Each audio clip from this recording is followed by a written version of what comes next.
Hey friend, for today's adventures in the studio, we're going to be making custom sublimation ornaments. And this video is going to be a different kind of tutorial because I'm not going to just show you the pretty parts. We're going to see the good, the bad, and the ugly. Because yes, even experienced creators mess up from time to time. And it's important for you to see the fails and the wins. By the end, I'll share my hard-learned lessons and how you can actually sell these locally or online in your creative business. So without further ado, let's get started. Before I fired up the printer, I used Canva to create all of my ornament designs. It's my go-to for quick mock-ups and clean layouts, especially when I'm working with multiple designs in one file. So I uploaded my images, added my names and dates, and made sure everything was sized to fit my blanks. Or so I thought. Canva is super easy and it lets me visualize the final ornament before I even press print.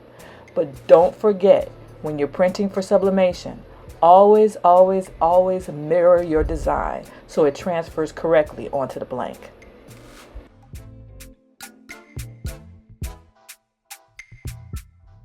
Once everything was printed onto sublimation paper, it was time to cut out the designs. I started off trimming each one by hand with scissors, and while that worked, it wasn't exactly efficient.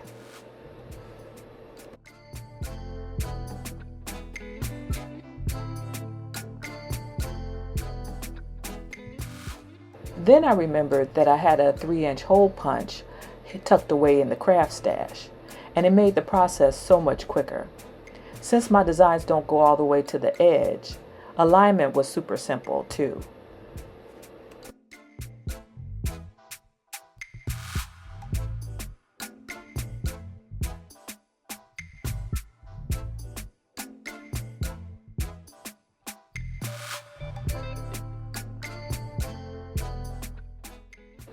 So one thing about sublimation is because the heat will turn the color into a gas, it's going to pick up every imperfection that might be on the blank. So here you see me giving the blanks a rub down to clean them off, to make sure there's no lint, there's no debris, there's nothing that might be sitting on top of the blank that might cause the transfer not to look so good. And now I'm just centering them as best I can onto the blank so that they are centered on the ornament.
So on our first attempt, we're going to follow the directions on the back of the packaging of the ornaments. The temperature was supposed to be for 400 degrees at 120 seconds. And that's what we used the first time. Now it's time to take them over to the heat press and press our ornaments.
Now, of course, 400 degrees is pretty hot, so I'm using my heat gloves to transfer the ornaments back to my workstation. And you'll see when I peel off the ornaments, they did not come out well at all. It was a total fail. The images bled, they were blurry, you couldn't read some of the text, and that cartoon image was totally blown out. So it was a real bummer.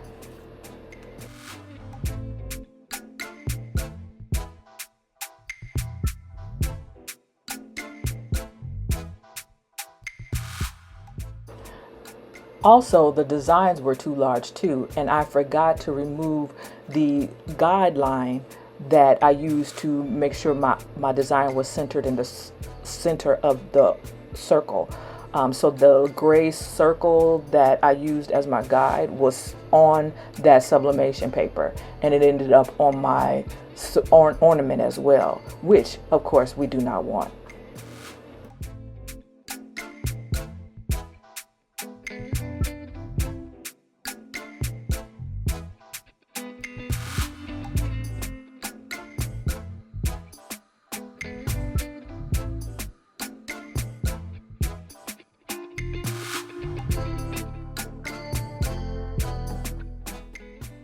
So not to be defeated, I went back to the drawing board, I resized my design, and I tried it again. I actually just used the back of the ornaments that didn't turn out well the first time because I knew I had some tweaking to do since the time and temp that was on the packaging wasn't right for my machine. So I didn't want to waste any more blanks, so I tried on the back of those existing blanks.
At this point, I'm out of blanks, so I head back to Hobby Lobby to get some more.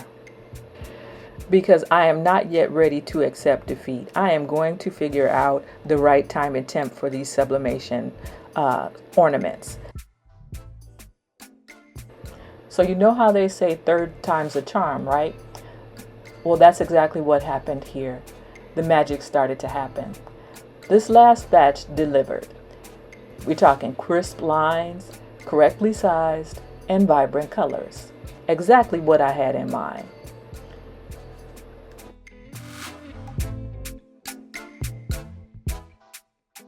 Turns out for my heat press, 400 was just too hot.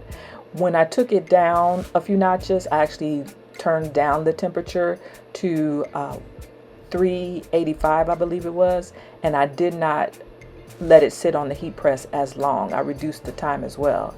And when I did that, the results were crisp and turned out as expected. All right, so what did we learn? First of all, time and temperature matter more than you think.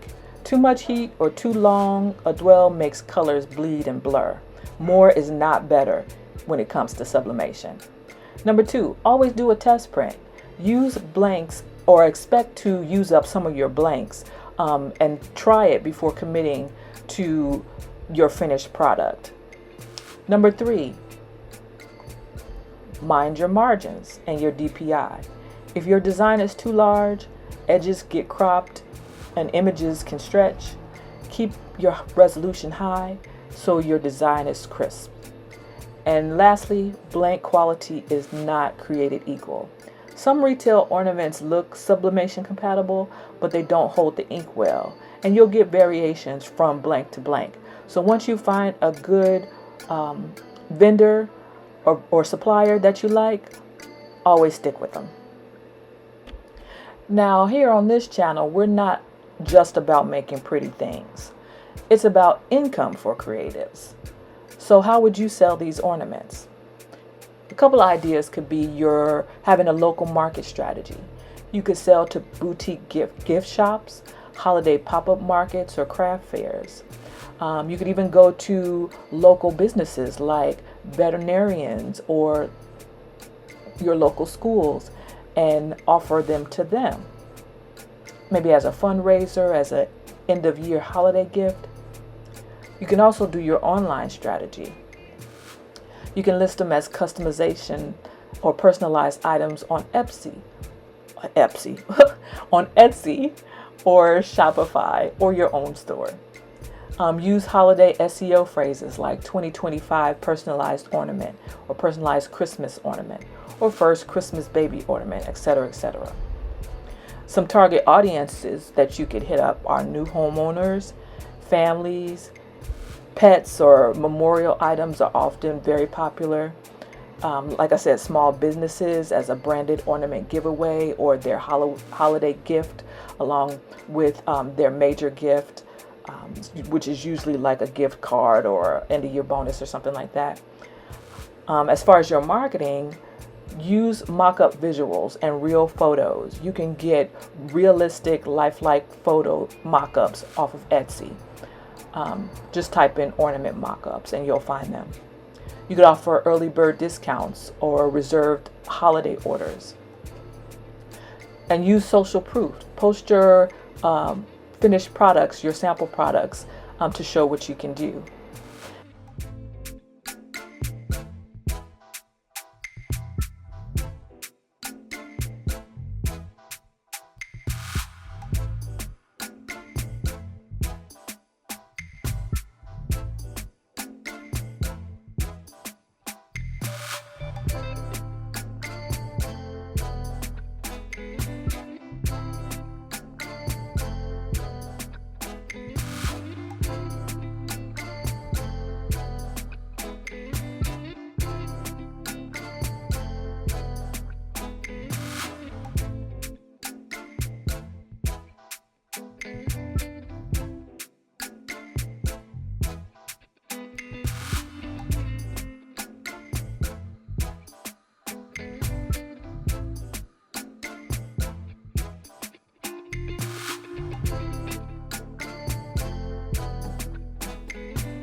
Now this is the moment we've been waiting for.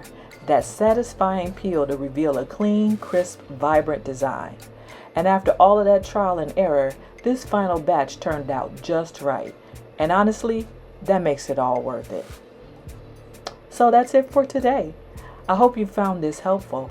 And if so, Make sure to subscribe so you don't miss what's coming up next. And if you want to keep the ideas flowing, check out the videos that YouTube thinks you should watch next. Until next time, bye-bye.